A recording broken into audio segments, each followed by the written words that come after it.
Bom dia, tudo bem? A mensagem que Deus colocou para mim hoje, ela diz assim: o importante é o que Deus pensa sobre nós, o resto é apenas questão de opinião. Senhor, tende misericórdia de nós. Perdoa, Pai, todos os nossos pecados, livra-nos de todo mal, nos afasta de tudo aquilo que não vem de Ti. Nós agradecemos, Senhor, por tudo que tem feito em nossa vida. Nós Te louvamos, nós Te bendizemos, nós Te amamos. Envia, Pai, o Seu Espírito Santo para que tudo possa ser renovado, tudo possa ser transformado. Nós Te amamos, Senhor. Se você parar para notar, algumas vezes você deixa de fazer algumas coisas simplesmente por medo do que os outros podem pensar. Justamente se a gente começar a entender um pouco sobre isso, é a razão pela qual nós mentimos também. Quando nós não dizemos a verdade para uma pessoa, é simplesmente por medo do que ela vai pensar. Só que se Deus ele sonda e conhece o nosso coração, não tem sentido não dizer a verdade. Por isso que Deus diz: conhecerei a verdade e a verdade vos libertará. E quem é a verdade? Deus é a verdade. Uma coisa que a gente precisa começar a aprender é que tudo que eu faço, tudo que eu sou, precisa se basear nas coisas que Deus ensina. Isso não quer dizer que nós não vamos cair ou que nós não vamos errar, porque nós vivemos uma vida inteira cometendo os mesmos erros, pensando da mesma forma, levando em conta a mesma coisa. Só que quando a gente coloca Deus em primeiro lugar da nossa vida, essa regra ela muda. Por quê? Porque o importante agora é o que Deus pensa e não mais o que o outro pensa. Eu já não vivo mais querendo agradar ao outro, eu vivo querendo agradar a Deus. E isso não quer dizer que eu sou egoísta, porque Deus ele me ensina a amar. Deus ele me ensina a pensar no outro.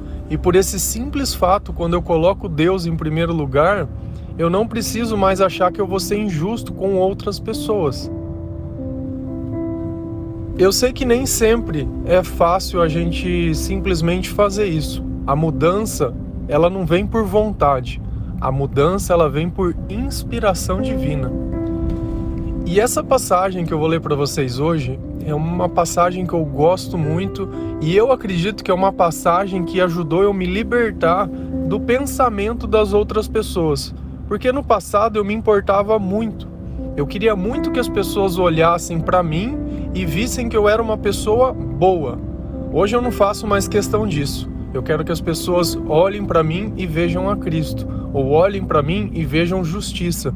Olhem para mim e vejam qualquer coisa. Porque eu nem sempre vou conseguir agradar as pessoas. Eu nem sempre vou... Por melhor que eu faça as coisas, de repente o que eu faço não é do interesse delas, elas simplesmente vão desqualificar qualquer coisa que eu faço. Então essa ideia do agradar, ela é muito limitada ao interesse de quem você quer agradar. E ao momento que ela está vivendo e tudo aquilo. Essa passagem ela está lá em 1 Tessalonicenses 2, versículo 3 e 4. A nossa pregação não provém de erro, nem de intenções fraudulentas, nem de engano. Mas como Deus nos julgou dignos de nos confiar o Evangelho, falamos não para agradar ao homem, e sim Deus que sonda os nossos corações. Percebe uma coisa, a primeira, o Evangelho que nós pregamos, o Evangelho que nós recebemos veio diretamente de Deus. Por quê? Porque nós recebemos esse evangelho da Bíblia. Ele não foi pregado pela boca de terceiros, ele não foi pregado pela doutrina, ele não foi pregado pelo engano, não foi por nada. E ele não teve intenções, mas ele foi pregado simplesmente pela necessidade de um amor maior, pela necessidade de conhecer a verdade. E o fim dele é onde fala muito.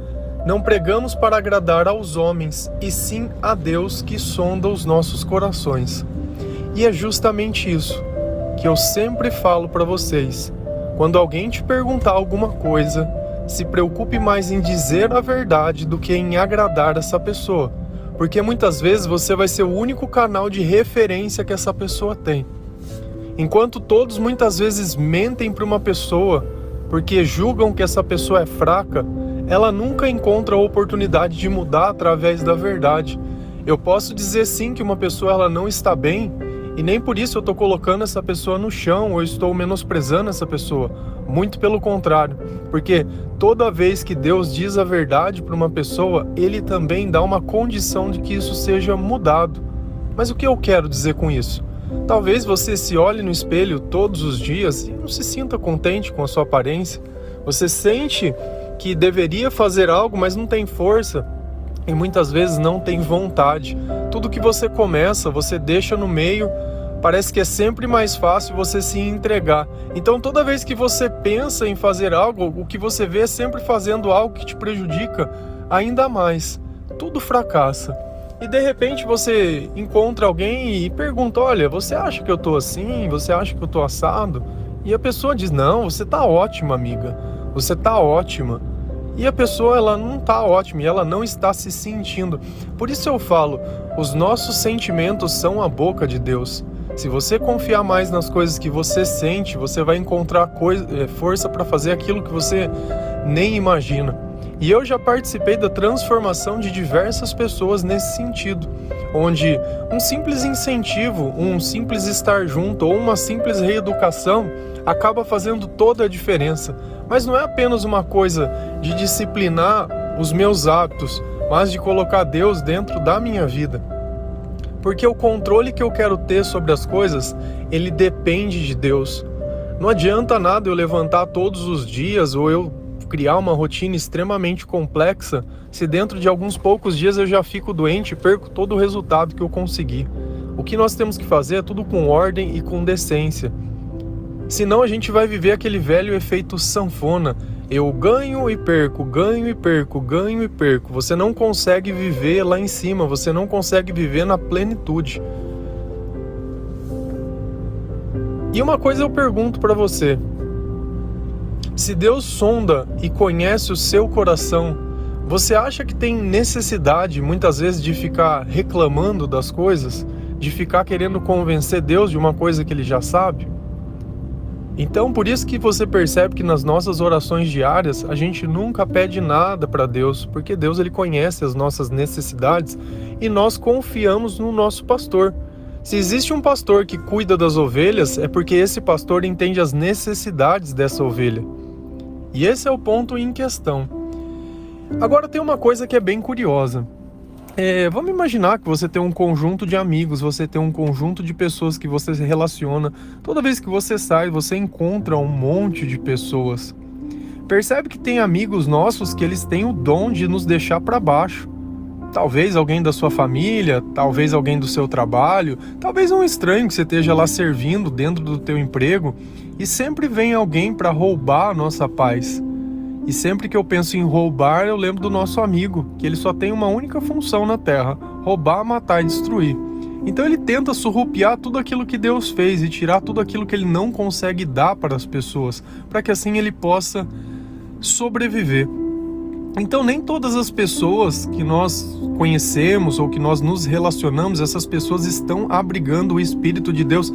E quantas vezes não fomos nós que fomos essas pessoas que faziam os comentários desnecessários, que viviam de uma forma que não agradava o Senhor e não refletia a imagem de Cristo na nossa vida. Lá em 2 Tessalonicenses 3, versículo 2 e 3, a palavra diz assim: orem também para que Deus nos livre das pessoas más e perversas, pois nem todos creem na mensagem, mas o Senhor Jesus é fiel, e Ele lhe dará forças e o livrará do maligno. À nossa volta, o mal ele vai existir. Uma coisa que a gente tem que ter consciência é que existem pessoas más e perversas. E Deus ele deixou bem claro. Por que essas pessoas existem? Porque elas não creem na mensagem. Percebe que essa mensagem que a gente prega é ela que causa transformação. E às vezes a gente quer mudar a vida da outra pessoa simplesmente porque a gente acha que tem boas ideias. Não. Sem a mensagem de Deus, todo o evangelho ou toda pregação que você vê um pastor, vê um padre ou vê um pregador, que ele simplesmente despreza a palavra de Deus para pregar opinião, isso não muda a vida de ninguém. E às vezes a gente percebe que tem mais pessoas. Eu tenho uma coisa que eu já não consigo nem assistir. Quando eu ligo no YouTube, eu vou ver uma pregação, o pregador já no começo me pede: curte e compartilhe esse vídeo, dá joinha, ajude o engajamento. Cara, isso não tem o menor sentido com o Evangelho de Deus. Você não precisa saber quem eu sou, porque o que eu faço é por Deus. Você não precisa saber nada, e é justamente essa forma que nós devemos pregar esse Evangelho. E essa mensagem que é entregue, ele vai mudar. Percebe que essa pessoa, ela é má porque ela não recebe a mensagem. A partir do momento que ela recebe, ela deixa de ser. Então, na verdade, o problema não são as pessoas, o problema são o comportamento que essas pessoas têm. Se você notar, nós começamos relações baseado muitas vezes nos nossos olhos e terminamos as relações baseado no comportamento da outra pessoa. Então percebe que porque seu casamento não deu certo, porque o seu relacionamento pessoal não deu certo, porque muitas vezes o seu trabalho não deu certo, porque você tinha a mensagem de Deus dentro de você, de repente você é a pessoa que estava contaminando aquele ambiente, de repente você é a pessoa que estragou a relação. Só que quem tem sabedoria para admitir a própria culpa? O único que eu vejo pedindo para admitir a culpa é Jesus. E Jesus, ele não tem o menor problema que nós sejamos pecadores, culpados, imperfeitos, porque ele sabe que a partir do momento que a mensagem de Deus entrar dentro de nós, todas essas qualidades ruins, elas vão se transformar em boas qualidades, a partir do momento que eu crio novos hábitos. E essa maldade, ela vai saindo de perto de mim. E somente Jesus pode dar força e nos livrar do maligno. Eu já vi muitas pessoas dizendo: olha, eu estou cansado. Com certeza, a opressão, ela cansa mesmo, ela deixa a pessoa sem força, ela deixa muitas vezes a pessoa sem voz. Então nós precisamos deixar Deus trabalhar dentro do nosso coração, nós precisamos criar a oportunidade para que essa palavra possa entrar através de nós, seja indo numa igreja, seja ouvindo um louvor, seja lendo a Bíblia, seja através de uma oração, seja através de uma conversa, porque toda vez que a gente conversa sobre Deus, nós estamos pregando o Evangelho. Mas eu não sei o que falar. O Espírito Santo, ele faz coisas que você nem imagina. Como você acha que as primeiras coisas foram criadas no mundo? Tudo por inspiração de Deus. Então, ainda que muitas coisas não existissem, a inspiração foi dando conhecimento, e o conhecimento foi trazendo sabedoria. E no fim, Deus queria ver apenas uma coisa: se as pessoas que Ele deu o conhecimento podiam dar a glória a Ele. E às vezes eu sinto dificuldade em ver isso. Vejo Deus abençoando a vida de muitas pessoas, mas no final não vejo essas pessoas dizendo que foi Deus quem deu. No final não vejo mais amor sendo gerado através disso. No final apenas vejo pessoas com posses. Mas o Evangelho, ele continua o mesmo. Mas eu creio também que Deus ainda está transformando e está melhorando.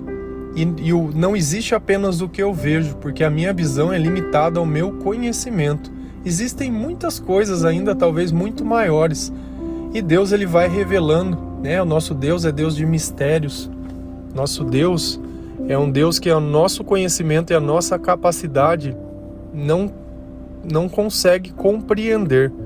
Mas como é bom, ainda que eu não entenda, sentir a presença desse Deus pulsando dentro do meu coração, participando do meu dia a dia, participando da minha vida.